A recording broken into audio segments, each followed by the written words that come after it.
এই বছর আবারও বাঘ এলো। ফের আতঙ্কে কাঁপছে কুচবিহারের পানিশালা এলাকা।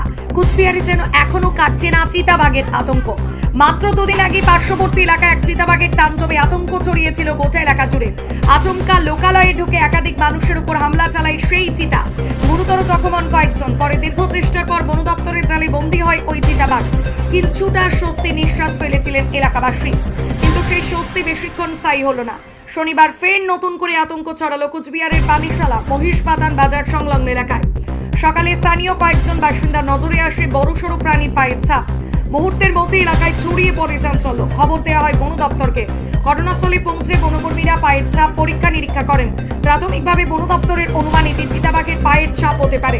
এরপরেই সতর্কতামূলক ব্যবস্থা হিসেবে এলাকায় খাঁচা পেতে নজরদারি শুরু করা হয়েছে। বন দপ্তরের কর্মীরা এলাকায় টহলও চালাচ্ছেন। পাশাপাশি সাধারণ মানুষকে সতর্ক থাকার নির্দেশ দেওয়া হয়েছে। বিশেষ করে সন্ধ্যার পর বাড়ির বাইরে একা না বেরোনোর পরামর্শ দেওয়া হয়েছে। এলাকাবাসীদের কথাই রাত নামলে এখন ভয় করছে, হঠাৎ যদি আবার বাঘ সামনে চলে আসে। ছোট ছোট শিশুদের বাড়ির বাইরে যেতে দিচ্ছেন না অভিভাবকেরা। অনেকেই কাজের প্রয়োজনে বের হলেও দ্রুত বাড়ি ফিরে আসছেন। বাজার এলাকা এবং আশেপাশের গ্রামগুলোতেও স্পষ্ট আতঙ্কের ছাপ। তবে কি এখনো ওই এলাকায় ঘুরে বেড়াচ্ছে আরো একটি চিতাবাঘ, নাকি আগে সেই চিতায় আবার ফিরে এসেছে? এই প্রশ্নই এখন ঘুরপাক খাচ্ছে সাধারণ মানুষের মনে।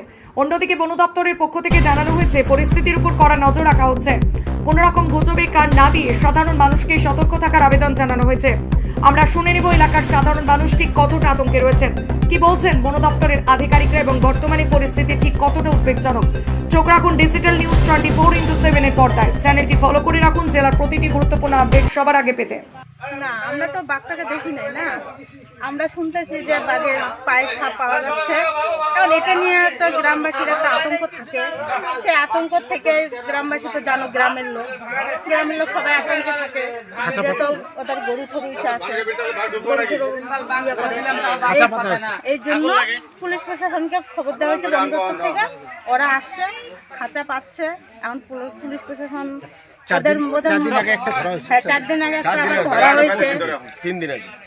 একটা ধরা হয়েছে। সেটা নিয়েও একটা আতঙ্ক ছড়াইছে। তার জন্য গ্রামবাসী আতঙ্কে আছে। পুলিশ প্রশাসন আসছে, খাঁচা করছে। এখন যদি থাকে ধরা পড়বে, পুলিশ প্রশাসন সহযোগিতা করবে।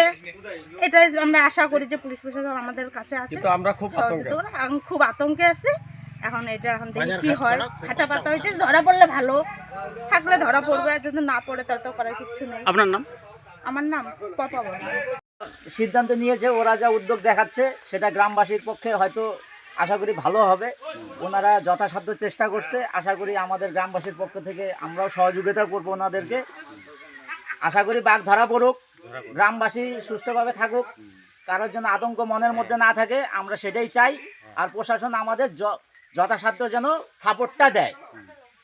সবার ঘরে ছোট ছোট বাচ্চা আছে, ফ্যামিলি আছে, কারোর জন্য কোনো অসুবিধা না হয়। সেই ক্ষেত্রে আমি প্রশাসনের কাছে হাত জোর করে অনুরোধ করব, আপনারা আমাদের সঙ্গে সহযোগিতার হাত বাড়িয়ে দিবেন, আপনারা আমাদের সহযোগিতা করবেন। বাস। আমরা তো নিজের চোখে দেখিনি, তো এই সকাল থেকে দেখতেছি যে মানে মোবাইলে আসলো যে বাঘের পায়ের ছাপ দেখা যাচ্ছে। এখন সেটা দেখে আমরা একটু আতঙ্কতে আছি।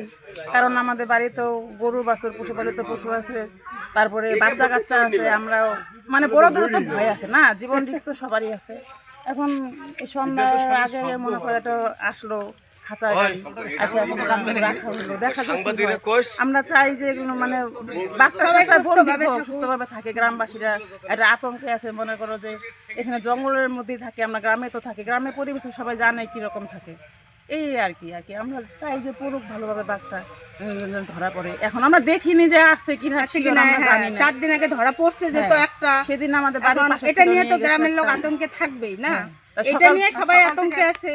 সকাল থেকে সবার মুখে পায়ের ছাপ পাওয়া যাচ্ছে। এই পায়ের ছাপটা এখন বাঘের না কিছু সেটাও আমরা জানি না।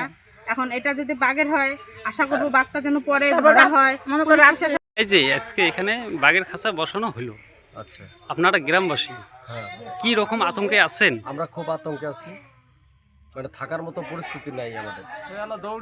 এখন কোথায় থাকবো না থাকবো, বাচ্চা আছে, বাড়িতে বাচ্চা আছে, বাজার ঘাট করা বা কোথাও যাইতে পারতেছি না। গরু ছাগল বাধা, খুব সমস্যা। আপনার নাম? আমার নাম দীপক দাস। জায়গাটির নাম? পানিশালা। আজকে বাঘের খাঁচা বসানো হলো, কি বলবেন? বলবো ঘটনা হচ্ছে 4 দিন আগে একটা বাঘ পাশেই একটা ধরা পড়ছে, ওইটাই নিয়ে ওনারাও বলছেন 4-5টা বাঘ আছে এখানে, ওই নিয়ে গ্রামবাসীরা খুব আতঙ্কের মধ্যে আছে। সকালে আমরা পায়ে ছাপ দিচ্ছি, দেখে সিদ্ধান্ত করছি, প্রশাসনকে জানাইছি, প্রশাসন জানাইছে থানায়, ওখান থেকে ফরেস্ট ডিপার্টমেন্ট আসছে, ওনারা এসে খাঁচা বসাইছে। খাঁচা বসানোর পর দেখি আমরা যদি ওনাদের সাফল্য হয় সেটাই আমরা চাই, যেন গ্রামে কোনো ক্ষয়ক্ষতি না হয় সেটাও আমরা চাই।